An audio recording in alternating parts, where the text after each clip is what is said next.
Good evening friend, कैसे हैं आप लोग। आज एक नए सेगमेंट के साथ पेपर 2 का क्वेश्चन नंबर 3 डिस्कस किया जा रहा है। कुछ टेक्निकल इशू के नाते व्याकरण को जहां तक पढ़ाया गया वहीं पर स्टॉप कर दिया गया है। कुछ दिन बाद उसके वीडियो अपलोड हो जाएंगे। तो आज नाटक पे चर्चा किया जाएगा और नाटक में भी पहला नाटक जो ऐतिहासिक नाटक है, सबसे प्राचीनतम नाटक है, स्वप्नवासवदत्तम की चर्चा होगी। क्या होता है स्वप्नवासवदत्तम में, और यहाँ से शुरू करने से ज़्यादा फायदा इसलिए है कि कहानी ज़्यादा समय तक के लिए दिमाग में बना रहता है।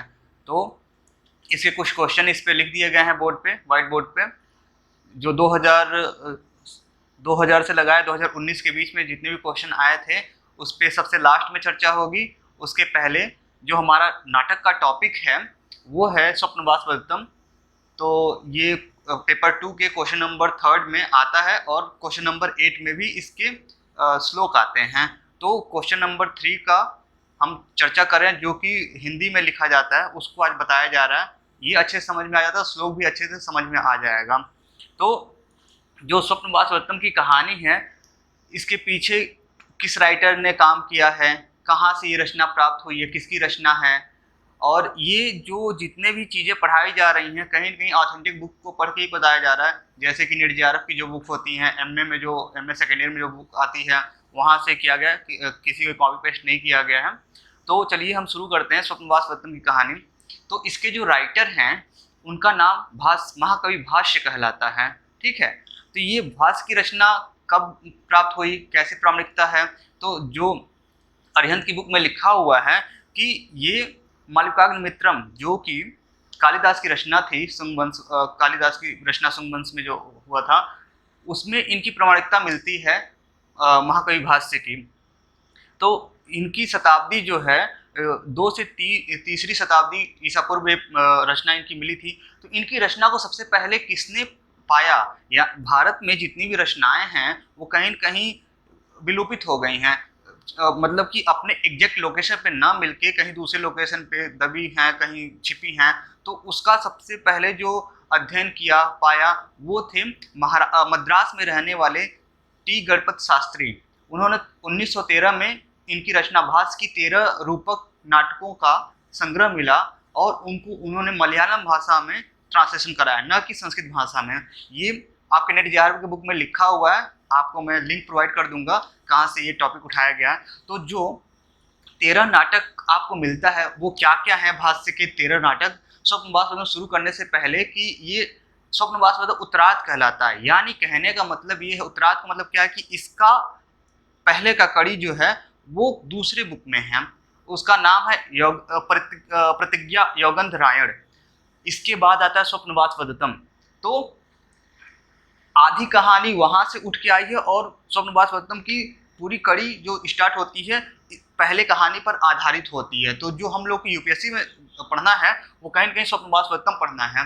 तो इसको हम देखेंगे पहले वाली कहानी में क्या है, दूसरे वाली कहानी में क्या है। और जो महाकवि भाष्य की रचना है वो कहीं न कहीं रामायण और महाभारत के उपजीव्य पे आधारित है। उपजीव्य किसे कहते हैं? उपजीव्य वो होता है जो महाभारत और रामायण की चीज़ों से थोड़ा थोड़ा कॉपी लगता है।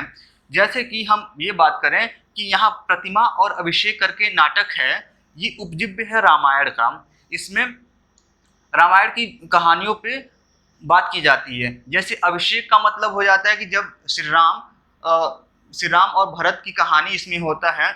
और प्रतिमा में क्या होता है कि प्रतिमा का अर्थ होता है प्रतीक, यानी राजा दशरथ के मृत्यु के बाद उनके जब भरत आते हैं अपने घर पे तो देखते हैं कि फोटो लगा रहता है और वो समझ जाते हैं कि पिताजी का देहांत हो गया है। तो कुछ कुछ इसकी कहानी यहाँ मिलती है। अभिषेक में भी ऐसा ही कुछ कहानी है। फिर से 5वां से लगाए और 10 तक इसमें महाभारत की कहानी को टच किया गया है। 5वां है बाल चरित्र। बाल चरित्र में श्री कृष्ण के जन्म से लगाए कंस के वध तक का वर्णन मिलता है। फिर से पंचरात्र है, इसमें ये होता है दुर्योधन जब युधिष्ठिर को वनवास के लिए भेज देता है तो द्रोणाचार्य जाकर कहते हैं कि 5 दिन दे दो इन लोगों को, तो वो पंचरात्र कहलाया है। राज्य के बंटवारे के चक्कर में इनसे बात हो रही थी।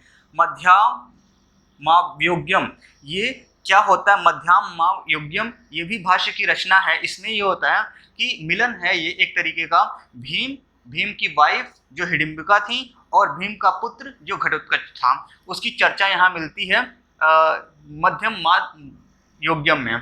फिर दूत वाक्यम क्या है? जब अभिमन्यु की मृत्यु हो जाती, जो कि अर्जुन का पुत्र रहते हैं, उनकी जब मृत्यु हो जाती है तो दूत के रूप में भीम का पुत्र घटोत्कच जाता है अपनी बातों को रखने के लिए। ये है दूत वाक्यम। फिर से दूत घटोत्कचम, इसकी अगली कड़ी आ जाती है। 10वां वाला पार्ट ये बोलता है कि कर्ण भारम, इसमें महाभारत का ये भी कहानी है कि जो कर्ण होते हैं, दुर्योधन के जो साथी रहते हैं कर्ण, उनको कैसे ब्राह्मण वेश में आकर इंद्र उनसे कवच कुंडल ले लेते हैं, इसमें चर्चा की गई है। उरुंग भंग में क्या है, जैसे कि आप क्वेश्चन 3 में वेदी संहारम आता है, तो वहां पे देखिएगा उसी की काल्पनिक कथा कुछ यहाँ पे उरुभंग में मिलती है। इसमें क्या होती है कि दुर्योधन के जंघे के तोड़ने की बात होती है। ये द्रौपदी द्वारा कहा जाता है भीम को, ये उरुभंग कहलाता है। अविमारक एक कहानी है, ये कुंती पे आधारित है। और 13वां जो है दरिद्र चारुदत्त है। तो दरिद्र चारुदत्त कहीं न कहीं मृच्छकटिकम की कहानी का अपूर्ण भाग है। देखा जाए पूर्ण भाग मृच्छकटिकम मिलता है और अपूर्ण भाग आपका दरिद्र चारुदत्त मिलता है, जो कि महाकवि भास्य द्वारा पूर्ति नहीं कर पाई गई थी। तो ये तो हो गए 13 नाटक इनके। पहला हो गया प्रतिज्ञा योगेंद्रायण। प्रतिज्ञा क्या करते हैं योगेंद्रायण कौन रहते हैं? योगेंद्रायण कहीं ये योगेंद्रायण जो हैं पहले वत्स राज्य के सेनापति हुआ करते थे, लेकिन जब स्वप्नवासवत्तम की कहानी लिखी जा रही थी तो उसमें ये ब्राह्मण का रोल निभाते हैं और इनकी जगह रुमड्य नामक सेनापति ले लेते हैं या मंत्री ले लेते हैं। सेनापति मंत्री का हम एक ही चर्चा करेंगे, कई बुक में सेनापति लिखा है, कई जगह मंत्री लिखा हुआ है, जो कि राज्य का संचालन करते हैं राजा के चले जाने के बाद। स्वप्नवासवत्तम की कहानी ये प्रतिज्ञा योगेंद्रायण, स्वप्नवासवत्तम हो गया, प्रतिमान हो गया, अभिषेक नाटक, बाल चरितम नाटक, पंचरात्रम हो गया, मध्याम योग्यम नाटक हो गया, दूत वाक्यम, दूत घटोत्कचम हो गया, कर्णभारम, उरुभंगम हो गया, अविरामक, दरिद्र चारुदत्त हो गए।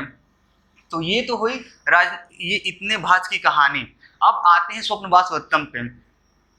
स्वप्नवासवत्तम की कहानी पढ़ने से पहले कुछ इसका माइक्रोजिस्ट दे देता हूँ। क्या है, अगर किसी ने लव किया होगा तो उसको काफ़ी हद तक ये कहानी टच करेगा कि जैसे किसी का भी पहला प्यार होता है वो काफ़ी ज़्यादा अच्छा प्रतीत उसको होता है कि ये जो मेरे साथ हुआ वो हमेशा पास्ट तक याद रहता है। तो यही कहीं इस कहानी में वियोग का भी चर्चा है, राज्य रक्षण का भी चर्चा है, और एक राजा का कर्तव्य क्या है, प्रेम के प्रति, राज्य के प्रति क्या है। तो ये सारा मिलावट जो है इस कहानी मिलता है। और इसमें देखा जाए सामंजस्य की स्थिति दिखाया गया। जैसे सामंजस्य कहने का मतलब कि एक वाइफ होने के बावजूद दूसरी वाइफ से शादी कैसे किया जा रहा है, और जबकि पहली वाइफ को पूरा नॉलेज रहता है कि हमारी हमारे हस्बैंड की दूसरे से शादी होने जा रही है, लेकिन वहाँ पे ईर्ष्या और द्वेष की भावना नहीं आती है, ये इसमें बताया गया है। और राज्य रक्षा के लिए, राज्य को बचाने के लिए जिस प्रकार वासवदत्ता ने अपने कर्तव्यों को पालन किया वो काफ़ी अभूतपूर्व है, इस कहानी में चर्चा मिलती है। तो आइए कहानी की चर्चा को शुरू करते हैं। क्या क्या कैसे है, पहले हम जानेंगे पात्र क्या है, कौन से उसमें क्लाइमैक्स क्या कर रहे हैं, और ये किसको निरूपित करता है, स्वप्नवासवत्तम किसको निरूपित करता है। तो स्वप्नवासवत्तम वहाँ लिखा गया है, इसमें है ये सप्तमी तत्पुरुष कहा जाता है इसको। अगर आप इसका व्याकरण देखेंगे, ये नाटक या रूपक है, इसमें 6 अंक होते हैं, यानी कि 1 अंक, 2 अंक, 3 अंक, 4 अंक, 5, 6 तक ये आपका विस्तृत है। ये पहला राजनीतिक नाटक है, सबसे प्राचीनतम पहला भाष्य का राजनीतिक नाटक है। जैसे कि पहले के राजा क्या करते थे, जब कभी अपने राज्य का विस्तारण करना होता था तो या तो वो मैत्री संबंध करते थे या दूसरा राज्य में शादी करते थे उनकी लड़कियों से, जिससे कि वो दामाद बन जाते थे वहाँ के, और उनको गिफ्ट के तौर पे वो राज्य की कुछ सीमाएं दी जाती थी या कुछ ज़्यादा सीमाएं दी जाती थी। ये राजनीतिक नाटक के कुछ पार्ट होते हैं। अब ये नाटक जब शुरू होता है तो क्या कहता है, ये मंगलाचरण जब देखा जाता है तो इसमें बलराम जो कृष्ण के बड़े भाई हैं उनका स्तुति किया जाता है, और इसमें जो रस है ये देखा जाए स्वप्नवासवत्तम तो श्रृंगार रस को प्रतिपादित करता है, प्रसाद गुण है इसके अंदर, और आर्या छंद का विशेषकर प्रयोग किया गया, वैदर्भी रीत है, और इसका जो नायक उदयन है वो धीर ललित का है, यानी जल्दी से उद्विग्न नहीं हो रहा, हर बातों को समझ रहा है, सोच रहा है। लव तो हो गया बेचारे को, लेकिन अपने राज्य की रक्षा करने के लिए क्या क्या करने चाहिए वो स्टेप गम में रहते हुए भी करता है ये। तो ये धीर ललित की, धीर मतलब कि उतार चढ़ाव आने पर भी अपने पथ से न अड़ी वो विचलित हो, वो धीर ललित कहलाता है। तो अभी तक तो आपने कुछ कहानी टाइप ऐसे पढ़ा होगा, लेकिन मैं मैप के थ्रू बताऊंगा जिससे कि आपको दिमाग में काफ़ी ज़्यादा अच्छे से ट्रैकल आउट हो जाएगा। अभी तक ऐसा यूट्यूब पे चाहे किसी कोचिंग में इस तरह मैप बना के कोई नहीं बताया है, और मेरा एक छोटा सा प्रयास है जिससे कि आपको अच्छे समझ में आए, क्योंकि मैं भी ऐसे ही मेंस में लिखा करता हूँ और एमए में के पेपर में भी ऐसे ही लिखा गया था, तो काफ़ी अच्छा नंबर मिला था हमें। अब आइए हम कुछ पात्रों का चर्चा कर लेते हैं। जैसे कि इसमें पात्र हो जाते हैं आपका, जो हमने बताया पहले, यानी स्वप्नवासवत्तम की रचना करने से पहले देखा जाए योगेंद्र प्रतिज्ञा नारायण प्रतिज्ञा योगेंद्र रायण में, जो योगेंद्र रायण है वो मेन भूमिका रखता है सेनापति का या मंत्री का, लेकिन जब वासवदत्ता की कहानी आती है तो उसमें रुमण्यवान हो जाते हैं। ये पूछा जाता है कि वत्स का सेनापति कौन था या मंत्री कौन था जो कि स्वप्नवासवत्तम के समय सेनापति था, तो इरुमणेवान है, नेट जेआरएफ में पूछा जाता है। विदूषक, विदूषक क्या होता है? विदूषक राजा का बहुत अच्छा दोस्त हो सकता है या राजा को किसी गम की स्थिति में उसको उत्साहवर्धन कर सकता है, ये विदूषक कहलाता है। इसमें विदूषक जो है वसंतक है।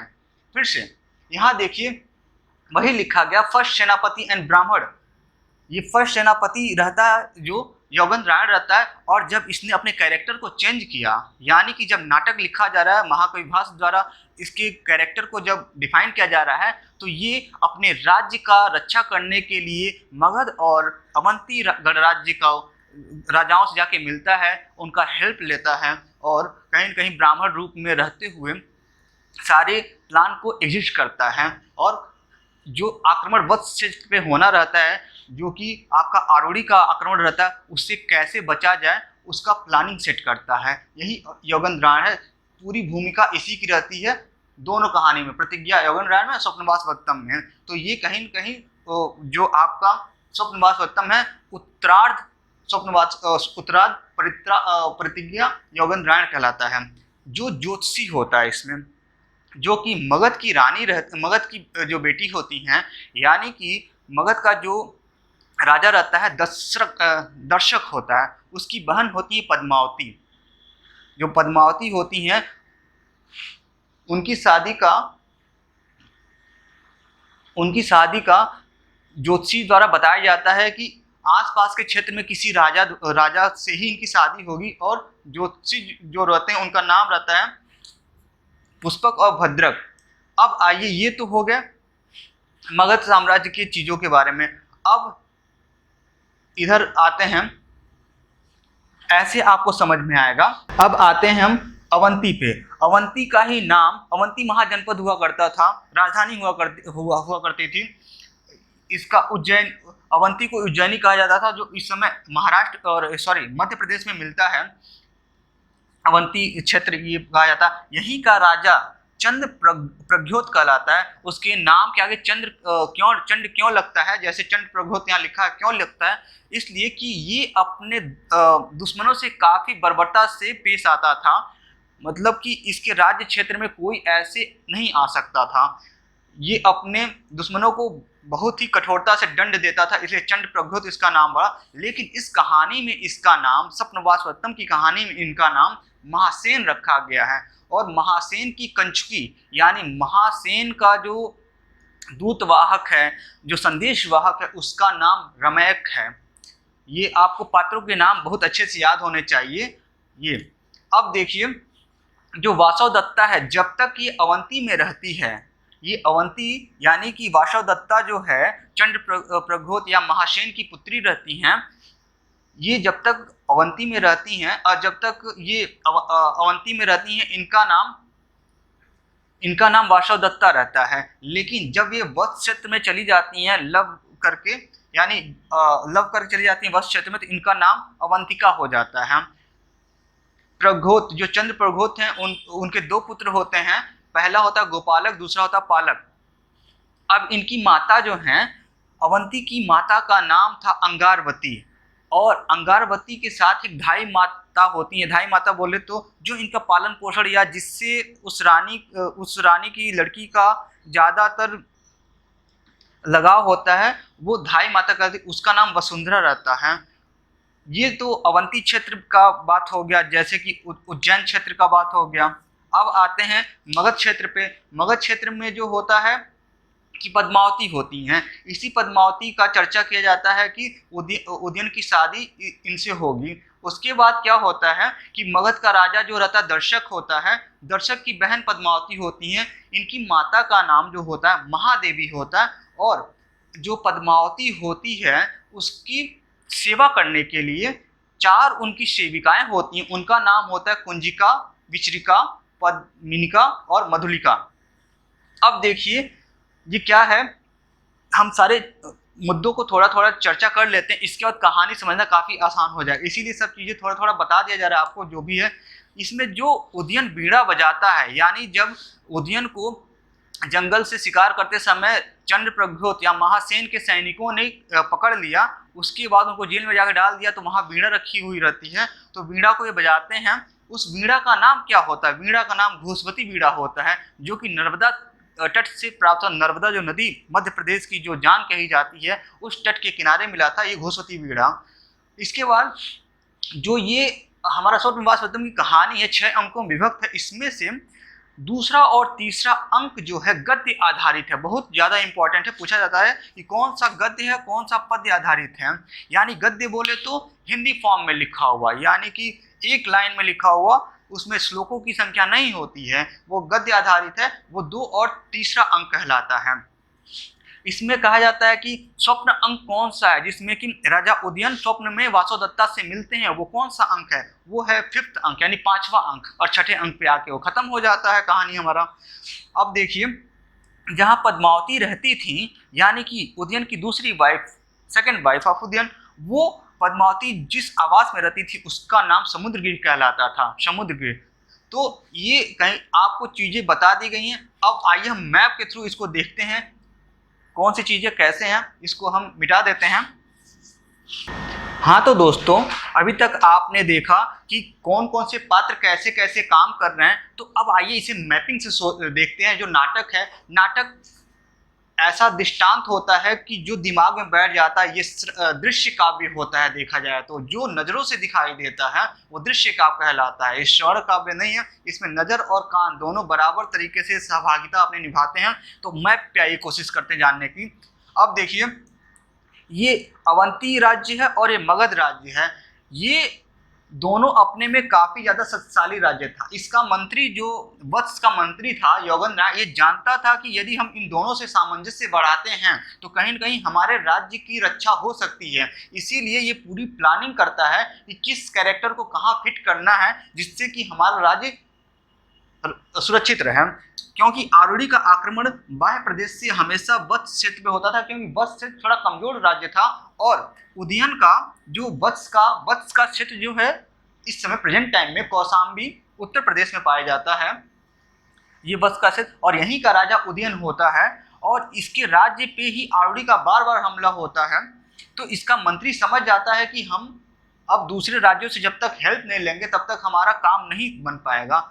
और मगध और अवंती की बात करें तो कहीं न कहीं ये देखा जाता है मगध साम्राज्य काफ़ी उत्कृष्ट समाज था। यहाँ का लोहे के खान मिलने, नदियों का स्रोत होना, ये इसकी कार्यकुशलता को उच्च बना देता था। जैसे मौर्यकालीन समय से ही ये काफ़ी ज़्यादा प्रतिष्ठित था। अवंती का भी बात करें तो यहाँ नर्मदा नदी का, फिर से लोहे के खानों का प्रामाणिकता यहाँ भी पाई जाती, इसलिए यहाँ पे धातु ज्ञान, और यहाँ भी धातु ज्ञान ज़्यादा था लोगों को, जिससे कि ये अपना रक्षा स्वयं कर सकते थे। और राजा भी यहाँ के काफ़ी पावरफुल होते थे। अब देखिए क्या होता है कि एक जिस्ट देता हूँ आपको कैसे कैसे उदयन और वासोदत्ता का मिलन होता है।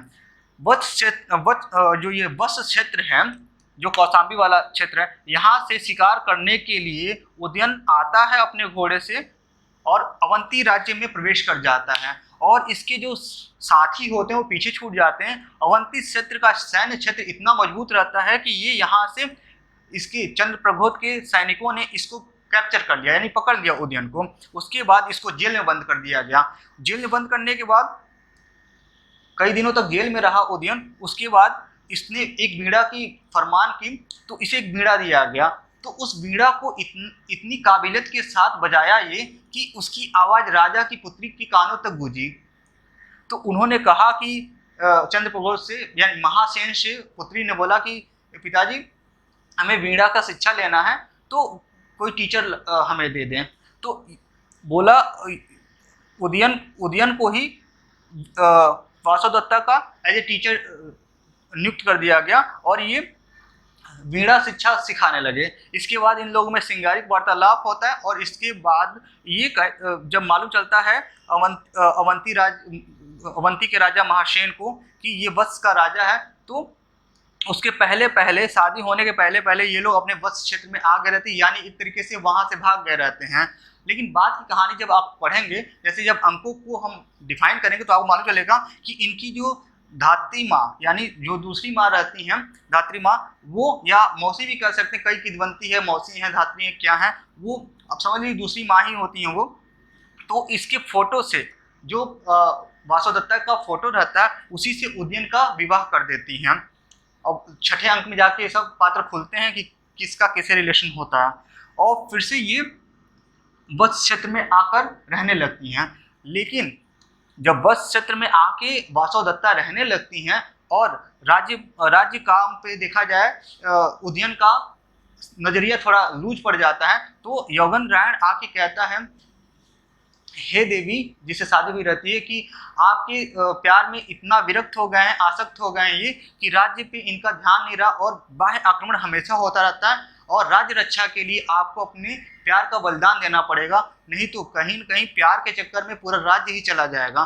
तो वहाँ से क्या होता है, अब क्योंकि ये राजा की पुत्री रहती हैं, तो राजधर्म सबसे बड़ा कार्य बन जाता है कि राज्य के लोगों को कैसे बचाया जाए। उन्होंने बोला कि यदि जब तक मैं जिंदा हूं तब तक उदयन हमसे प्यार करते ही रहेंगे, कुछ ऐसा प्लानिंग किया जाता है जिससे कि उदयन का मेरे प्रति आसक्त होना कम हो जाए। तो यौगनरायण ने एक प्लान बनाई। उस प्लान में ये होता है कि वासुदत्ता को कह दिया जाता है कि ये वन में घूमने गई हैं, वहीं जल के वन में आग लग गया, वो जलकर मर गई। और क्योंकि यहाँ प्लानिंग इतना परफेक्ट होता है कि जब अवंती से मरा हुआ प्रतीत होती है ये वासुदत्ता, तो कहीं न कहीं इसके पिता को काफ़ी ज़्यादा दुख होगा, महासेन को कहीं विद्रोह न कर दे, इसलिए इसको शांत करने के लिए दूसरे राज्य में हेल्प मांगने के लिए ये मगध राज्य में यौगनरायण जाता है और वहाँ पर ऐसा प्लानिंग सेट करता है कि जो ज्योतिषी होते हैं जाके बोलते हैं वहाँ पे कि महाराज दशरथ आपकी जो बहन है उनकी शादी राजा से होगा और वो आसी-पास के राजा होंगे जिनका नाम उदयन होगा। तो ऐसा करके वो ज्योतिषी पहले ही बता देता है, तो यौगनरायण ये समीकरण फिट करता है। इसके बाद ये अवंती और मगध के बीच का मिलन होता है छठे अंक में, और कहीं न कहीं ये आरोड़ी का जो क्षेत्र होता है इसमें विजय पाते हैं लोग। तो ये मैपिंग के थ्रू थोड़ा बहुत आउटलाइन दे दिया गया है क्या कैसे कैसे हुआ है। अब हम आते हैं मेन कहानी पे, और मेन कहानी पे आने से पहले कुछ क्वेश्चन वहाँ लिखे गए हैं, यूपीएससी क्वेश्चन हैं, और यूपीएससी क्वेश्चन आप 2000 से लगाए 2019 तक आप देखेंगे रिपीटिशन काफ़ी ज़्यादा मिलता है। जैसे कि स्वप्न अंक में क्या होता है, जो स्वप्न 5वां वाला अंक है उसमें क्या होता है ऐसे पूछ लेता है। फिर महारानी जो वासुदत्ता रहती हैं वो जब आम नागरिकों की तरह चलती हैं रोडों पे, तो उनके अंदर क्या भाव आता है, कैसे आम लोगों को समझती हैं, क्या बोलती हैं।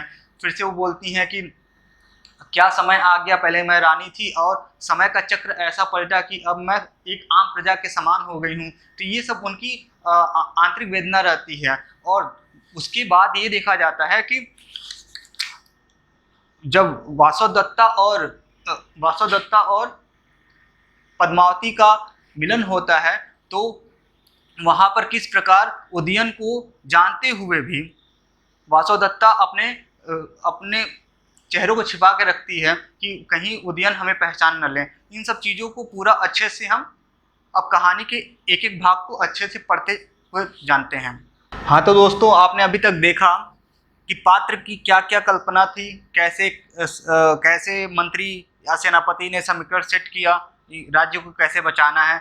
तो अब आइए जो नाटक अंकों में विभक्त है उसको जानने की कोशिश करते हैं, क्या कैसे कैसे किस अंक में कौन कौन से कार्य हुए।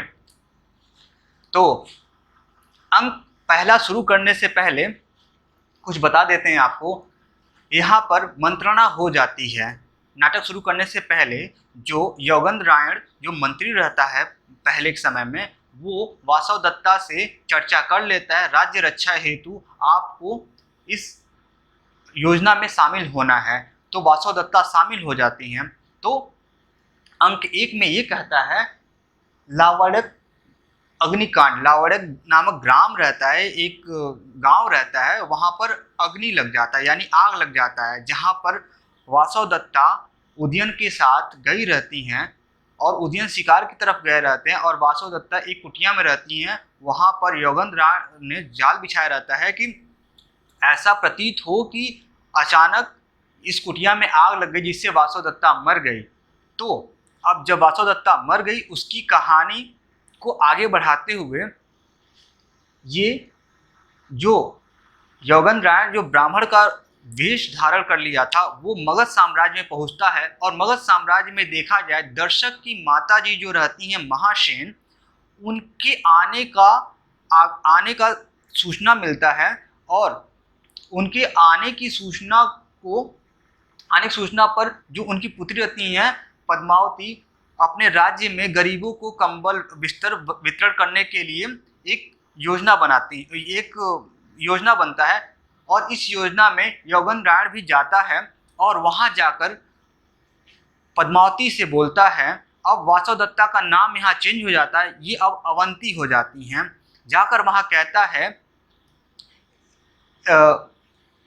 पद्मावती से, हे राजकुमारी, मेरा एक धरोहर है और उस धरोहर को आपको अपने पास रखना है, क्योंकि मैं ब्राह्मण आदमी हूँ, मैं तीर्थ पर जाना चाहता हूँ। और हमारी ये जो बहन है जो वासवदत्ता रहती है उसे अपना बहन की तरह वो वहाँ पर ट्रीट करता है कि ये जो हमारी बहन है इनको आपको अपने पास रखना है। और ये प्रेषित पतिका हैं। प्रेषित पतिका का मतलब ये होता है कि ये जिससे शादी इनकी हुई है बस ये उन्हीं के सामने जा सकती हैं और किसी पराये पुरुष के सामने ये आएंगी तक नहीं।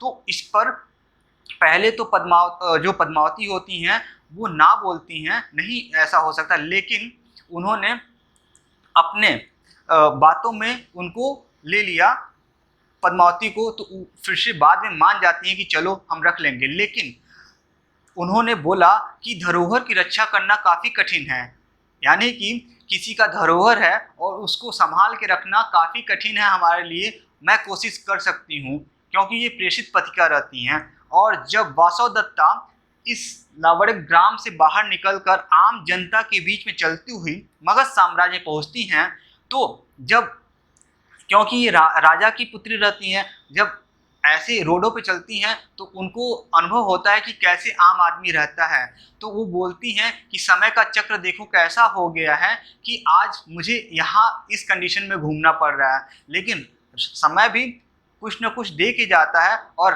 राज्य से बड़ा कुछ नहीं हो सकता, राज्य के आदमियों से बड़ा, उनकी रक्षा करने से बड़ा और कोई त्याग नहीं हो सकता, इसलिए मैं ये कार्य करूँगी। यही क्वेश्चन आया था, वहाँ क्वेश्चन लिखा हुआ है 2005, 2003, 2018, 2015 में ये क्वेश्चन आया था। चक्र का कैसा परिवर्तन है और भाग्य हमारे पे कैसा विपदा डाल रहा है, इसको एक्सप्लेन करना था। तो ऐसे ही ये पहले अंक से ही उठाया गया क्वेश्चन था। तो यहाँ पर अब देखिए लावड़क ग्राम में आग लग जाता है, यहाँ पे वासवदत्ता की मृत्यु का खबर बता दिया जाता है आकर। जो दर्शक मगध साम्राज्य का जो दर्शक राजा रहता है उसकी माता को और उनकी जो पुत्री रहती हैं महादेवी की, उनके सामने जो विदूषक या जो ब्राह्मण पुत्र दूसरा आता है वो आके ऐसा बताता है, उदयन की लव स्टोरी के बारे में बताता है कि वो राजा इतना लव करता था और बताओ जो वासवदत्ता थी जल के मर गई, कैसे अब वो रहेगा, क्या होगा। तो कहीं न कहीं बताने के चक्कर में इतना ज़्यादा उसके लव स्टोरी की बातों को बता देता है कि सब कोई उसके बातों को सुनने के लिए एकदम व्याकुल हो जाते हैं कि सोच ऐसा भी कोई प्यार कर सकता है, और अनुमान लगाने लगते हैं काश हमें भी कोई ऐसा प्यार करने वाला मिलता। अब देखिए इसके बाद जब लावड़क ग्राम में आग लग जाता है और जो ये पद्मावती हैं और वासवदत्ता, जिसका नाम अवंती हो गया, अब एक साथ रहना शुरू कर देती हैं, क्योंकि पद्मावती एक्सेप्ट कर लेती हैं कि हाँ अब ये मेरे साथ रह सकती है, मैं इसकी रक्षा करूंगी। ये धरोहर, जो ये न्यास है आपका, धरोहर को संस्कृत में न्यास बोला जाता है, इसकी रक्षा जब तक आप तीर्थ गमन से आ नहीं जाते तब तक मैं इसकी रक्षा करूंगी। ये प्रेषित पत्रिका है तो हम इसको रखेंगे। अब क्या होता है, ये देखिए दूसरे अंक में गेंद खेलने का, यानी पद्मावती और अवंतिका कुछ ही समय में काफ़ी बेस्ट फ्रेंड बन जाती हैं लोग, और ये गेंद खेलना एक प्रमद बन रहता है वहाँ पे। गेंद मतलब कंदूक कीड़ा इसे बोलते हैं, गेंद खेलने कंदूक कीड़ा करती हैं। और इसी में क्या होता है कि उदयन का विवाह का प्रस्ताव पद्मावती के यहाँ आता है दर्शक के पास, क्योंकि ये मंत्री की योजना है कैसे करके मगध साम्राज्य के सैन्य बल को अपने खेमे में लिया जाए। तो यहाँ पे पद्मावती का विवाह करने के लिए यहाँ पर समीकरण खेला जाता है, और जिसमें पद्मावती का यहाँ विवाह होने की संभावना प्रबल हो जाती है। अब तीसरे अंक में क्या होता है कि तीसरे अंक में प्रमद वन में क्या होता है कि विवाह फिक्स हो जाता है, और इसमें जो वासवदत्ता रहती हैं उनको दासियों ने लाकर माला दिया और बोला कि अब तो तुम्हारी प्रिय सहेली का शादी होने वाला है, जिसका नाम उदयन है, जो वत्स क्षेत्र का राजा है, तो उस शादी होने वाला है, तो आप ये माला बनाओ, जैसे कि वरमाला होता है ना, वो वैसे बनाओ। तो उस समय में जो वरमाला मिलता था उसमें 2 औषधि लगाए जाते, जैसे कि अभिज्ञान शाकुंतलम में पढ़ेंगे, उसमें भी 2 औषधि का प्रयोग, उसमें भी औषधि डाला जाता था। वो औषधि क्या थे उसके बारे में हम बता देते हैं। पहला कि यदि जो माला गूंथा जा रहा है उसमें पहले कोई पहला जो था अविधवाकरण, मतलब कि पहले कोई शादी इनकी हुई हो तो विधवा हो जाए, वो मतलब उसकी पहली पत्नी विधवा हो जाए। तो ये तो इसके साथ वासवदत्ता के साथ हो गया रहता है, तो ये आसानी से अविधवाकरण वाला जो औषधि रहता है वो माले में इनबिल्ट कर देती है, यानी वो लगा देती है। लेकिन दूसरा वाला है सपत्नी मर्दन, यानी इसकी पहले जो कहीं दूसरी और भी पत्नी, पहले राजाओं काफी पत्नियां हुआ करती थी, कोई और पत्नी हो तो मर जाए, तो ये वाला जो सपत्नी मर्दन औषधि रहता है ये नहीं लगाती हैं, जो वासवदत्ता या अवंतिका जो रहती हैं वो नहीं लगाती हैं। तो इसमें आकर 2 दासियां रहती हैं, कुछ बोलती हैं, लेकिन फिर से वहाँ जो विदूषक रहता है वो बचा ले जाता है, मतलब कि उस कहानी को डाइवर्ट कर देता है वहाँ से। फिर चौथे अंक में क्या होता है, अब पद्मावती का विवाह वत्स राजकुमार उदयन से हो जाता है, और उदयन से हो जाने के बाद चौथे अंक में क्या होता है, विदूषक जो होता है उसके पास जाता है, जो कि एक जिगरी दोस्त होता है, मित्र होता है उदयन का, और उसे जाके पूछता है हे राजन, आपका तो अब विवाह हो गया है, तो ये बताइए कि आपको पहले वाली वासवदत्ता और इस समय की जो आपकी वाइफ जो हैं न्यू में, जिनका नाम पद्मावती है, कौन सबसे ज़्यादा प्यारी आपको है। तो ये बात सुनकर, और ये दोनों बातें ये बातें कहीं न कहीं वो दोनों पत्नियां सुन रही थी, जो पद्मावती हैं और वासवदत्ता सुन रही थी। तो राजा का जब आंसर आता है तो ये आंसर सुनकर दोनों ही काफ़ी अचंभित रह जाती हैं कि राजा ने क्या बोल दिया। वो ये बोलता है, राजा बोलता है कि जो ये पद्मावती हैं ये अपने माधुर्य और सौंदर्य गुण से सर्वोपरि हैं, लेकिन मेरा दिल जो है वो कहीं न कहीं वासवदत्ता के पास ही है, जो कि मरते दम तक नहीं जाएगा। इस तरह देखा जाए दोनों पत्नियां काफ़ी प्रफुल्लित हो जाती हैं कि राजा अभी भी मतलब अपने प्यार को भुला नहीं पा रहे हैं और नए कंडीशन को भी अडॉप्ट कर रहे हैं। तो ये बैलेंसिंग नेचर केवल महाकवि भास्य द्वारा ही इसको बैलेंस किया जा सकता। और इतना बोलने के बाद राजा की आंखों में आंसू आ जाता है और वो अपने को रोक नहीं पाता है। लेकिन तभी पद्मावती जो जो मगध राज्य की दर्शक की बहन रहती हैं, राजा के पास जाती हैं और बोलती हैं, हे आर्यपुत्र, आपके आंखों में आंसू। तो विदूषक वहां पर आकर बातों को संभाल लेता है, बोलता है कि इतनी जोर की हवा चल रही है जिससे कि इनकी आंखों में घास की पत्तियां पड़ गई, उड़ के आ गई, इसी नाते इनकी आंखों में आंसू आ गई। अब वहां पे कुछ बात खुलने का डर हो जाता है, उसको रोकने के लिए विदूषक बोल देता है महाराजा दर्शक जो हैं ये प्रमथ वन में आने वाले हैं, जहाँ ये वार्तालाप चल रहा है। तो ये कहानी यहाँ पे फिर से मुड़ जाती है वहां से, मतलब कि वहां बात खुलती नहीं है। अब आता है पंचम अंक। पंचम अंक बहुत इंपॉर्टेंट है, हर बार यूपीएससी में पूछा था। पांचवें अंक का विवेचना करें, इसको अच्छे सुनिएगा क्या होता है। इस पंचम अंक में देखा जाए तो जहां पद्मावती रहती थी, जहां पद्मावती का रहने का स्थान था, उसका नाम समुद्रगृह रखा गया था। समुद्रगृह एक घर का नाम था। इसमें पद्मावती को सिरदर्द यानी शिरोवेदना उसमें बोला जाता था, सिरदर्द को शिरोवेदना होता है। और इसमें क्या होता है, ये काफ़ी श्रृंगारिक अंक हो जाता है। इसमें दोनों का मिलन एक तरीके से देखा जाए होता है, या पद्मावती और वासवदत्ता का। अब क्या होता है कि पद्मावती अपने बिस्तर पर लेटे रहती हैं, तो ये बात मालूम चलता है उदयन को कि इनको शिरोवेदना है और जाके हमें देखना चाहिए।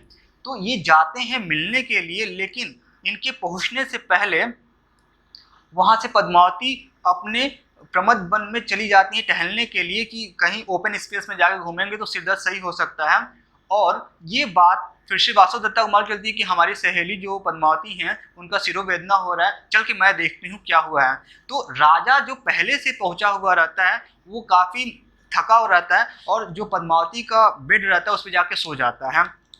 और पद्मावती का बेड पे सो जाता है, और पहले से विदूषक वहाँ रहता है, और उस घर में जो उदयन है उसको ठंडा लगने लगता है। तो वहाँ पर जो ब्लैंकेट रहता है, चद्दर रहता है, वो लाकर विदूषक उसके ऊपर रख देता है, और अच्छे से रख देता है। देखा जाए तो मालूम चलता है कि लड़की है या लड़का है, कौन सो रहा है। और जब पद्मावती तो अभी बाहर घूम रही है, और वासवदत्ता जब उस समुद्रगृह में इंटर करती है, तो क्या होता है कि वो सोचती है कि कहीं पद्मावती शिरोवेदना के नाते आराम कर रही हैं, हम इनको जगाते नहीं हैं, और जब जगेंगी तो बात कर लेंगे, हम इनके बगल में सो जाते हैं।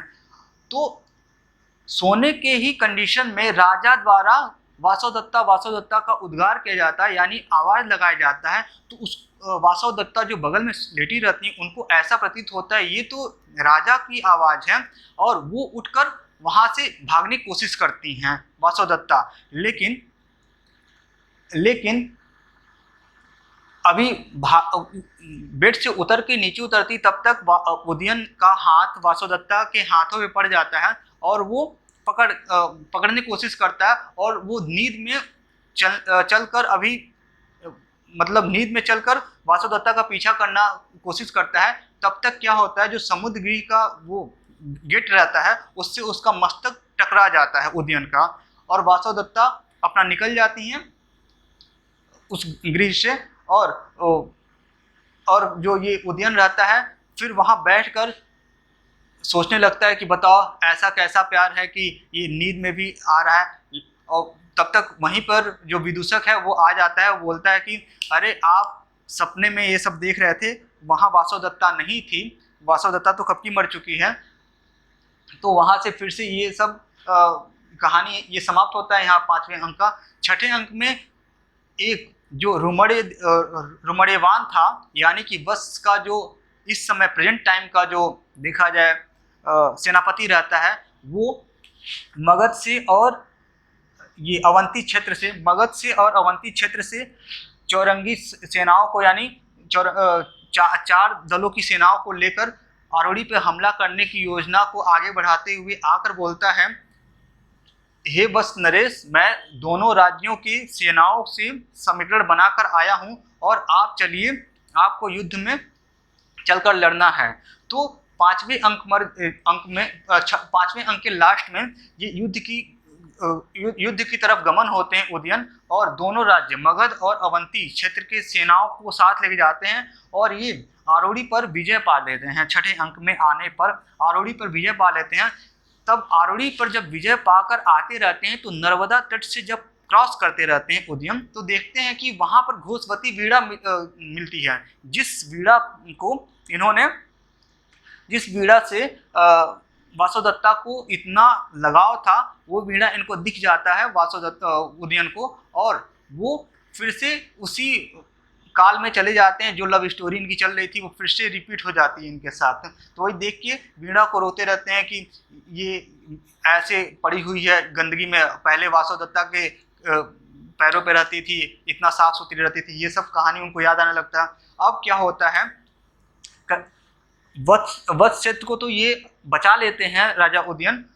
अब आते हैं अपने राज्य क्षेत्र में, जो कि अभी वासुदत्त जो वो मगध क्षेत्र में थे, वहाँ पे जाते हैं। वहाँ देखते हैं कि पहले से अवंती नरेश महासेन आए हुए हैं। ये सब देखकर वो डर जाते हैं कि बताओ, मैं तो अभी राज्य जीत कर आ रहा हूँ, लेकिन ये राज्य जीतने का क्या फ़ायदा जब मैं वासव दत्ता को ही नहीं बचा पाया, और उनके पिता और धात्री माता जो माता हैं महादेव, वो अंगारवती, वो भी आई हैं, और मैं कैसे जाऊं और क्या बात करूं। तो कंचुकी जो कि ये विदूषक होता है आकर बोलता है कि आप चलें तो सही, देखा जाएगा, जो बात होगा राजा कुछ बताएंगे। तो राजा डरते डरते ये जो अवंती नरेश चंद्र प्रघोत रहते हैं इनके सामने जाते हैं, और वहाँ पहले जाकर हाथ जोड़ लेते हैं कि मैं आपकी पुत्री को बचा नहीं पाया और इसके लिए हमें माफ़ कीजिएगा। तो उस समय क्या होता है, सभी राजमंच में जितने भी पात्र रहते हैं, यानी कि दर्शक की माता जी, दर्शक नरेश खुद स्वयं, और फिर से आपका पद्मावती, और अवंती क्षेत्र के जो लोग रहते हैं महासेन और उनकी वाइफ महादेवी, ये वहाँ पर अंगारवती, ये सभी कोई आकर मिले रहते हैं। और अवंती राज की तरफ से अंगारवती जो रहती हैं माता जी, वो एक फ़ोटो देती हैं, अपनी लड़की वासव दत्ता की फ़ोटो देती हैं कि ये फ़ोटो आप राजा उदयन रखिए अपने पास, क्योंकि आप लोग की शादी तो नहीं हो पाई थी, लेकिन आप लोग पहले निकल गए थे लव के चक्कर में, लेकिन मैंने वासव दत्ता की शादी दोनों की फ़ोटो से करा दी है, और ये अपने पास फ़ोटो रखिए, चित्रण रखिए। तो ये फ़ोटो देख के, जिस पर जो फ़ोटो फ्रेम दिया जाता है उस पर वासव दत्ता का चित्र निरूपित रहता है, और ये देखकर पद्मावती बोलती, इस तरह की जो लड़की है वो तो हमारे यहाँ रहती है। तो राजा उदयन कहते हैं कि तब दिखाइए वो लड़की, अगर ऐसी है तो दिखाइए। बट उस समय उन्होंने, पद्मावती ने बोला कि मैं उस लड़की को आपके समक्ष प्रस्तुत नहीं कर सकती हूँ, क्योंकि वो प्रेषित पतिका है, वो केवल अपने पति के सामने ही जा सकती है और दूसरे के सामने जा सकती है।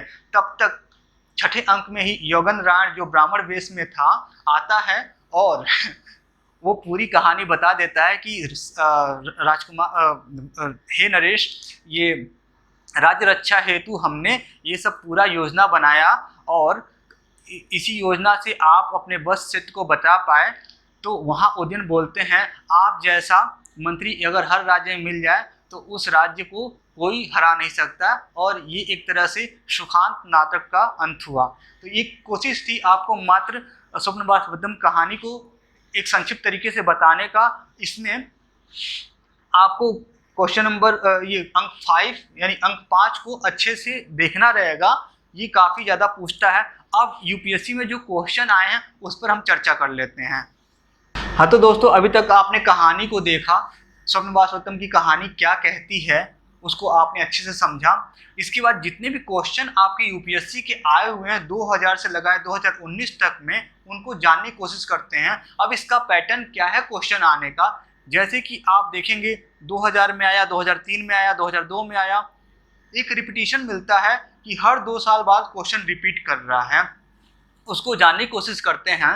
2000 में पूछा, क्वेश्चन नंबर 8वां था। 2002 में क्वेश्चन जो आया, स्वप्नवासवदत्ते घोषपति वीणा माद्रिका उदयनस्य मानसिक उदित भावना शब्द से वर्णतः, यानी जब ये कंचुकी पे विजय प्राप्त, कंचुकी राज्य पर विजय प्राप्त करके आते हैं, क्वेश्चन नंबर अंक नंबर 6 में, कहानी का जो अंक नंबर 6 रहता है, उस समय जो नर्मदा नदी के तट पर घोषपति वीणा मिलती है, उसको देखकर उदयन के मनोभावना क्या हुई, उससे अपने शब्दों में वर्णन कीजिए, ये क्वेश्चन कह रहा है। अब क्वेश्चन नंबर मतलब 2003 में, 2015 में, 2018 में ये फिर से पूछता है, स्वप्नवासदत्ते स्वप्नांगस्य नाटिका प्रधान विमिश्रिता, मतलब कि स्वप्नवासवदत्तम की जो कहानी है उसमें स्वप्नांग, यानी कि स्वप्नांग कौन सा था आपका, वो स्वप्नांग था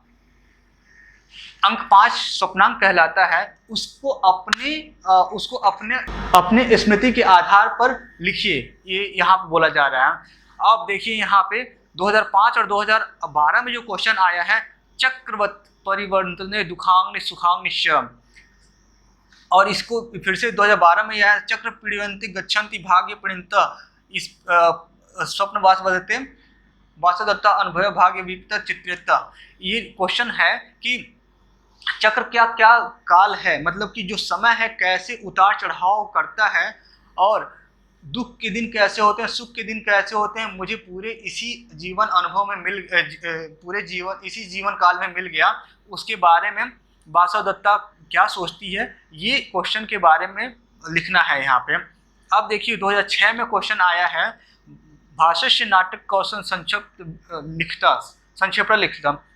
इसमें क्या है कि जो महाकवि भाष्य है उनकी 13 रचनाओं में नाटक की कौशलता क्या है, उस पर आपको संक्षेप में वर्णन करना है। जैसे कि इनके नाटक का क्रमबद्धता रामायण पे, महाभारत पर, मृच्छकटिकम पर, फिर से उपजीव्य काव्य पे आधारित है, और ये कहीं न कहीं सभी कैरेक्टरों को, यानी सभी पात्रों को एक धागे में पिरो के रखते हैं और सबके अंदर सामंजस्य फिक्स करते हैं। ये केवल भाष्य की कलाकृति है, ये कहा जाता है। इसके बारे में लिखना था। और फिर से इसमें देखिए क्वेश्चन नंबर 8 जो आता है, इसी 2006 में क्वेश्चन नंबर 8 आया था, जो स्वप्नवासवदत्तम है उसका षष्टांक अंक, जिसमें कि फोटो फ्रेम दिखाया जाता है, सारे कहानी के पात्र खुलते हैं, उसको अपने भाषा में लिखिए। क्वेश्चन को बस समझना रहता है और समझ के उसका आंसर देना रहता है, ना कि पूरा संस्कृत में आपको वहाँ लिखना है। अब यहाँ लिखा हुआ है 2013 में जो क्वेश्चन आया है, उदयन जीवन प्रियजना कदाचित कथचित विलुप्यते किंतु प्रेम न विलुप्ते। कह रहा है क्वेश्चन में कि जो उदयन के जीवन में है क्या क्या परिवर्तन आए, कई उतार चढ़ाव आए, लेकिन उदयन के दिल से प्रेम कभी गया नहीं। इसके बारे में आप क्या लिखना चाहते हैं, लिखें। वो इस कहानी का एक जिस्ट है, वो आपको लिखना है। फिर से यहाँ क्वेश्चन नंबर 3 का सी है, 2017 में आया था, भास्कृते हर्ष देव कृतम च उदयन कथा विषयक नायकद्यम नाटक कल्याणम उत्कर्ष विचरित समीक्षिताम। मतलब कि भाष्य के नाटक और हर्ष देव की नाटक जो है उसमें उदयन का क्या कैरेक्टर, जैसे हर्षचरितम है उसमें क्या कैरेक्टर है उदयन का, भाष्य के नाटक में उदयन का क्या कैरेक्टर है, उसके बारे में आप विवेचना कीजिए। तो ये कोशिश थी एक कि 2000 से लगाए 2019 के क्वेश्चन को कैसे बताया जाए। वो जितने क्वेश्चन आए सारे यहाँ लिख दिए गए हैं, और जो मैंने जो कहानी बताया उस तरीके से कोशिश करेंगे तो हो सकता है आपको अच्छे नंबर मिले। कहानी पहले दिमाग में फिट होना चाहिए, बस एक प्रयास था। ओके, अच्छा लगे तो लाइक और सब्सक्राइब जरूर करें। Okay, thank you.